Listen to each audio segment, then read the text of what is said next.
With Kathryn, I've really seen over the past few years just growing in boldness for Christ.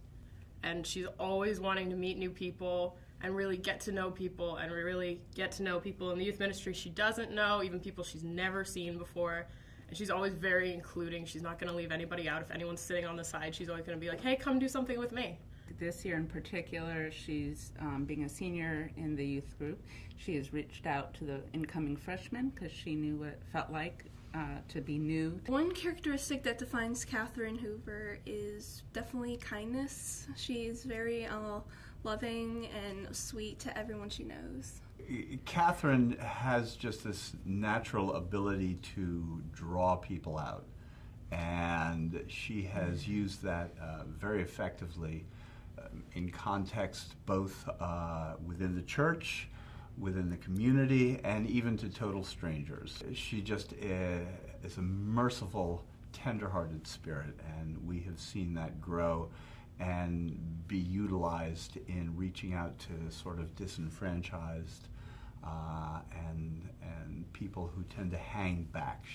She just has an incredible ability to draw them out. I remember us, and she's probably going to kill me for sharing this. Do it.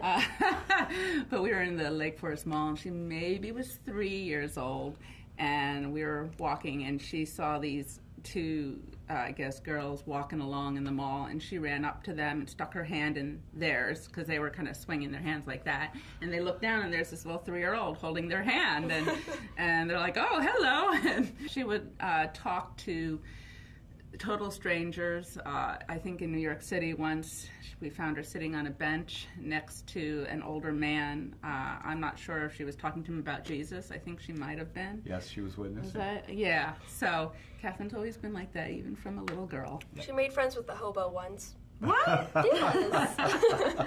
In a generation where everything is getting considerably more secular, I could say, the one thing about Kathryn that I've really loved is she's really just maintained this Christ-like innocence, and she always, strives to make sure that her speech is God-glorifying, and that's something I've always really loved about her. I think her probably most godly attribute is mercy, tender mercy towards Others. Yeah. Yep. I've seen her cultivate her relationship with God and grow more and more in that. I would see Kathryn in 5 years either as her dream job as a counselor or just doing something with people where she can just spread God's love and shine her light. If she had her desires, she'd be traveling around the world, probably going to Europe, Ireland, working in a museum, studying Norse. What is it? Norse mythology, culture, medieval English literature. So one verse that I think Kathryn has really lived out is Romans 12, 1-2. I appeal to you, therefore, brothers, by the mercy of God, to present your bodies as living sacrifice, holy and acceptable to God, which is your spiritual worship. Do not be conformed to this world, but be transformed by the renewal of your mind, that by testing you may discern what is the will of God, what is good and acceptable and perfect.